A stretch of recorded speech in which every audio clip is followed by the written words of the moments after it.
rhythm. Feel the rhyme. Get on up. It's bobsled time. Cool running.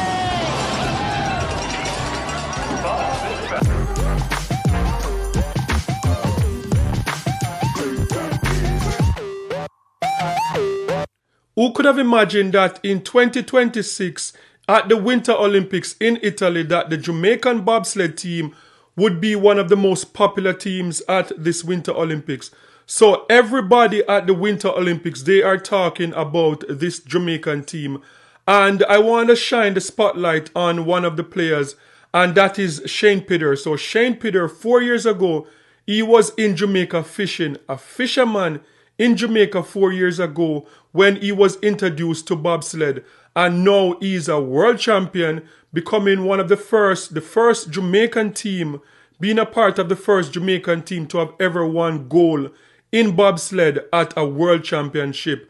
And the Jamaican team is not just there to show up, they are there to compete, and they are serious competition at this 2026 Winter Olympics. So my first contact was 2022 when I entered a track meet, and I got one of my teammates that went to the Olympics in 2022 as well was also recruiting. So he came up to me and my friend and asked if we wanted to join bobsled. So I was like, "What is bobsled?" And he said a thing where you got a tiny little box and you push it down on the ice and you run behind it and then jump in and drive it down the track. I was like, that sounds fun. So then I told him that I wanted to join, even though I didn't know what it was. And I joined, and here I am today. And the story of Shane Pitter is one of the most captivating stories of this Winter Olympics. And as I said, 4 years ago, he was in Jamaica fishing. And in 2026, now he's at the Winter Olympics and he's there as a world champion, gold medalist. He's also there as top 13 best bobsledder in the entire world. Just imagine, 4 years ago, just been introduced to this sports, and he's competing with men that have been competing in this sports all their entire life, and people that have way more time on the ice than Shane Pitter himself. But now he's ranked as top 13 in the entire world, and as I said, gold medalist and world champion. This is bar none the best story going into the Winter Olympic Games. What if I told you a Jamaican fisherman is now the 13th ranked bobsledder on the planet?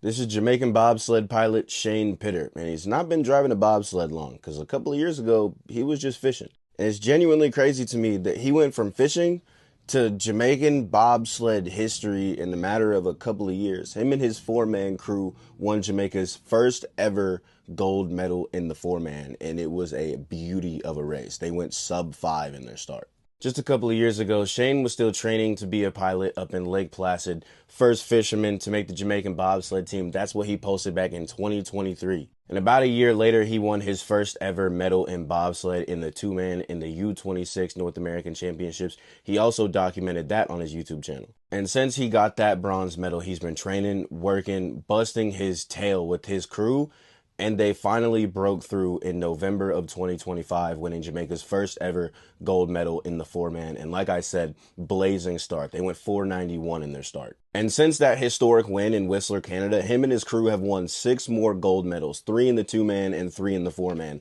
And he's actually gotten himself ranked so high, they wouldn't let him race in the North American Championships this weekend in Lake Placid. Shane Pitter's current combined ranking in the IBSF standings, those are your official International Bobsled and Skeleton Federation standings, he is 13th in the world. Mind you, 4 years ago, he was not even doing this. Watching Jamaica accomplish big things in bobsled internationally right now shows me that they have the opportunity to put the world on notice during these 2026 games. They will go out there and lay down an insane start time. They will. And all Shane has to do is just drive to the best of his abilities, and I wouldn't be surprised if they go out there and get a top 15, top 10 finish.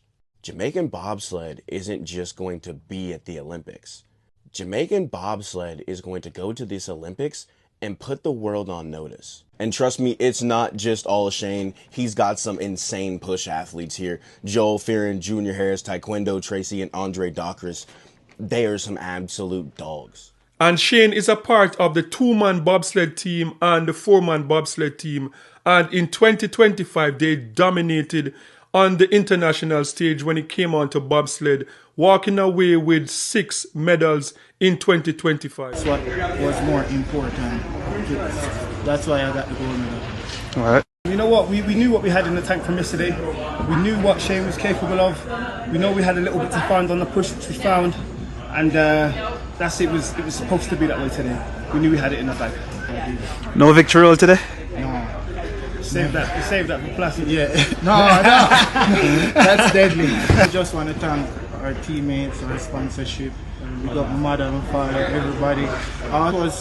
For me, it was just me to focus on my line, and that's what was more important. That's why I got the gold medal. And just imagine, this started in 1988 when the first Jamaican team had the audacity to enter the Winter Olympics. And almost 40 years later, we are not just there to show up, but we are there to medal. And this team right now is being taken serious. And this is all because of what happened in 1988.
Before I continue, I would like to thank Stylish 3Ts for sponsoring today's video. For the best in premium streetwear inspired by Caribbean and African roots, go check them out on their website, and when you enter Carib21/10, you will receive 10% on your next order. The link will be in the comment section. Just go click the link and get your discount today. We're the culture, live the statement. So this is what the website looks like. It is very easy to use, very user-friendly. So for premium streetwear inspired by Caribbean and African roots, go check them out. And don't forget to use your promo code Carib21/10 for 10% off your next purchase. So go out and support and thank me later. One of the things that is very interesting and fascinating to me is to watch this Jamaican team at the Winter Olympics and just to see the love that they receive from the international community. Almost every other country is out there cheering for this Jamaican team. And one of the reasons why this is fascinating is because in the Winter Olympics, winter sports is not a sport that you normally see a lot of black people in these sporting activities. And I know in particular with hockey, there's been a history with hockey in terms of racism in that sport, and a lot of black people don't feel comfortable playing hockey because of some racism in the past. And even currently, you don't see a lot of black people in playing hockey. But it is so interesting that this Jamaican team, the love that they receive or that they are receiving in Italy, it is just amazing to watch. And as I said, like even I see people in Canada that even though they're cheering for the Canadian team, they're also cheering for this Jamaican team. So it is just fascinating to watch the love that the world is pouring onto this team. Alex Virgin, Edson Bindalati might be in danger now. Shane Pitter had a good run in the first couple of heats with his brakeman Tyreek Bucknor, but now Taekwondo Tracy, the 31-year-old brakeman, in his first ever race. All He's right. a 9.96 metre sprinter from Jamaica. There and it look is. at that. 5.16. That is a rocket ship. They had a 24 and a 25 yesterday. Sub 10 man on the back. Thank you very much. 5.16. That's a great start for the Jamaicans. You know what? I would love to see these guys break into the top 20. Yeah, it would be a great story for a crew that has not slid at the top level before. They have learned their trade on North American tracks, so this is sort of a bit of a comfort blanket, but nevertheless, you are competing with athletes who have done an awful lot more ice miles than you. Definitely. There's so much to be said for that level of experience. So this is huge for the guys. 19th at the start, but they've slipped out to 21st place. Have they got enough on board? Doesn't look like it, but it might be close at the line. How close? 20th, they are in. They are in. By 100. For the moment, by 100th ahead of Alex Virginia. But And with all the attention that this team is getting at the Winter Olympics, I know that this is going to motivate a generation of athletes in Jamaica. And there are people in Jamaica that believe that, look, they don't have a chance in the Summer Olympics. And I believe that this is going to be a good opportunity for people who would not make it to the Summer Olympics to see options and see that, look, the Winter Olympics is now open. And I hope that investors in Jamaica, sponsors, will take this serious. And the way we see Jamaica dominating in the Summer Olympics in track and field, that this could become our future in bobsled. Shane, you're the pilot, you're the driver. Andre, second position, push athlete. Junior, third position, push athlete. And Taekwondo Tracy is the fourth position, break. Now, if you understand all of that, then you understand bobsleigh. Let me start with you, Shane. Congrats. How does this feel? Thank you. It felt overwhelming when I won the race. I felt a rush of joy and pride.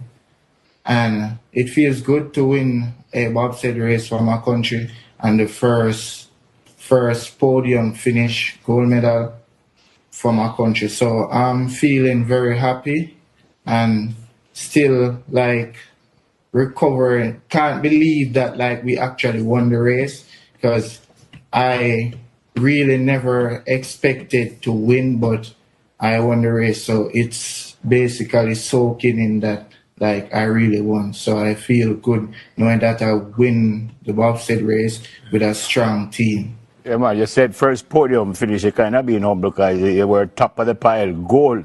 Andre, what was the feeling like before the race? Did you guys talk and say, no, man, we have this, we'll beat up some brethren and go about with business? What was the feeling like, Andre? From the day before, we know that the next day we're going to finish on top. So we just go over the practice, make sure everything go right on the day. Yeah. Junior, why did you think you're going to finish on top? Why did you think that we have this covered? From the day before, we were leading. And on the second run, kind of a problem in curve 7 cause of the top spot on day 1. Oh, so you guys so we know the next day we're going to get it right and finish on top. So did you go in as favorites overall, or this was just your feeling that you're going to win it, or did everybody in the competition say, no man, Jamaica have this? Did you go in as favorites, Taekwondo? Not even close favorites, to be honest. As Dega said, is like, I don't know about Shane, but I think I have more confidence in him than he having himself. From, as Dega said, from the first day, when I saw the results and saw how well we were doing, I knew we would have gotten the goal on the second day. And we actually got a third place on the first day. But it was just a slight mistake. I mean, I made the correction. So with that being said, I knew them guys never ever beat me. So it was more of just doing the right thing, and that's what happened. Yeah. Also, it's basically my first time driving a 4-man sled on Whistler track, Canada. So no one expected us to win, because it's a different feeling driving a 4-man than a 2-man sled on Whistler track. Okay. So they weren't expecting us to make the podium, maybe a top 6 finish, and they basically doubted us, and we just showed them what we are made of. We're not here to play, we are here to win. And with the type of year that Shane Peter had in 2025, I guarantee you that this young man, if he continues on this path, like he's going to go down as a Jamaican sport legend. And I know we talk about our legends in track and field at the Summer Olympics, but I see this young man as someone that could be our first legend in the Winter Olympics. And who knows, maybe one day we'll see a statue of him in Jamaica somewhere, the same way we're seeing with like Usain Bolt. So this is just fascinating to watch. Big up to Coach Todd, big up to my teammates, them, big up to everybody who helped me along the journey. Big up Rolando, big up my girlfriend, Marvelie, big up my baby, Shayna, mommy, daddy, everybody.